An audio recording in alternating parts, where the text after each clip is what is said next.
TV Telugu. ఇప్పుడు Telangana top 10 చూద్దాం. బాల్కొండ మండల కేంద్రంలో సర్దార్ సర్వాయి పాపన్న గౌడ్ 376వ జన్మదిన వేడుకలు నిర్వహించారు.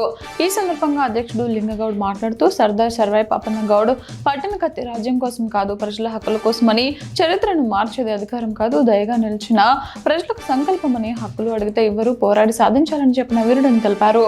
ఈ కార్యక్రమంలో సభ్యులు లింగగౌడ్, శ్రీనివాస్ గౌడ్, వెంకటేష్ గౌడ్, మల్లేష్ గౌడ్, ప్రవీణ్ గౌడ్ తదితరులు పాల్గొన్నారు. బాల్కొండ పోలీస్ స్టేషన్లో బాల్కొండ లయన్స్ క్లబ్ ఆధ్వర్యంలో పోలీసులకు వైద్య పరీక్షలు నిర్వహించారు.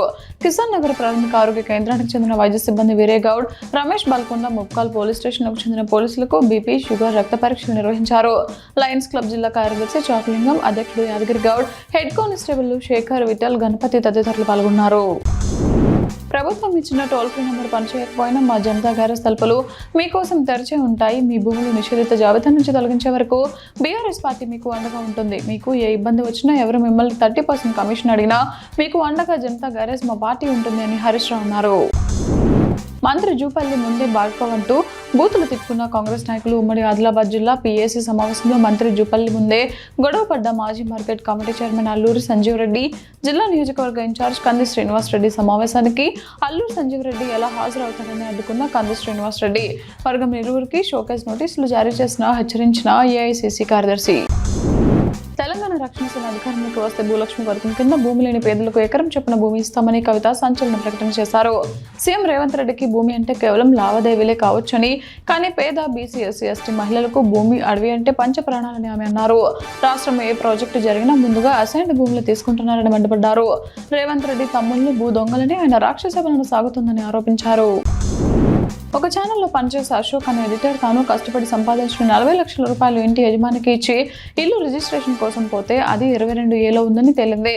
22A వల్ల తాను పడుతున్న బాధను అంతా వివరిస్తూ హరీష్ రావుకు లేఖను ఇచ్చి వెళ్లాడు అని బీఆర్ఎస్ ఎమ్మెల్సీ దాసు శ్రేవణ్ తెలిపారు.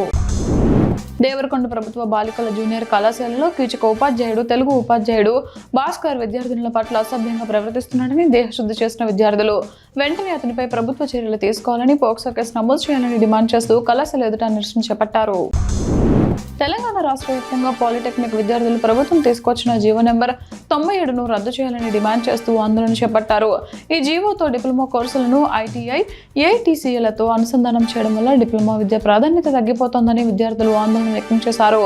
ఇంజనీరింగ్ చేయాలంటే మళ్ళీ ఇంటర్ చదవాల్సి వస్తుందని, తమ 3 ఏళ్ల చదువు వృధా అవుతుందని వికారాబాద్లోని పాలిటెక్నిక్ విద్యార్థులు నిరసన తెలిపారు. విద్యార్థులకు బీఆర్ఎస్ మాజీ ఎమ్మెల్యే మెతుకు ఆనంద్ సంఘీభావం తెలిపారు. పాలకుర్తి నియోజకవర్గంలో మరోసారి కాంగ్రెస్ పార్టీ అంతర్గత విభేదాలు బయటపడ్డాయి. తొర్రూరు మండలం సోమారం గ్రామంలో శివాలయ ధ్వజస్తంభ ప్రతిష్టాపన కార్యక్రమానికి సంబంధించి 2 వర్గాలు వేర్వేరు ఫ్లెక్సీలు ఏర్పాటు చేయడంతో విభేదాలు స్పష్టమయ్యాయి. కాకరాల హరిప్రసాద్ వర్గం ఎమ్మెల్యే యశస్విని రెడ్డి ఫోటో లేకుండా వేం నరేందర్ రెడ్డి, పొంగులేటి శ్రీనివాస్ రెడ్డి ఫోటోలతో ఫ్లెక్సీలు ఏర్పాటు చేయగా, చింతకుంట్ల శ్రీనివాస్ రెడ్డి వర్గం ఎమ్మెల్యే యశస్విని రెడ్డి, జాన్స్ రెడ్డి ఫోటోలతో ఫ్లెక్సీలు ఏర్పాటు చేసింది. దీంతో ఒకే కార్యక్రమం వద్ద కాంగ్రెస్ నేతల మధ్య వర్గ విభేదాలు మరోసారి చర్చనీయాంశంగా మారాయి. తెలంగాణలో రేవంత్ రెడ్డి రాక్షస రాజ్యం నడుస్తోంది.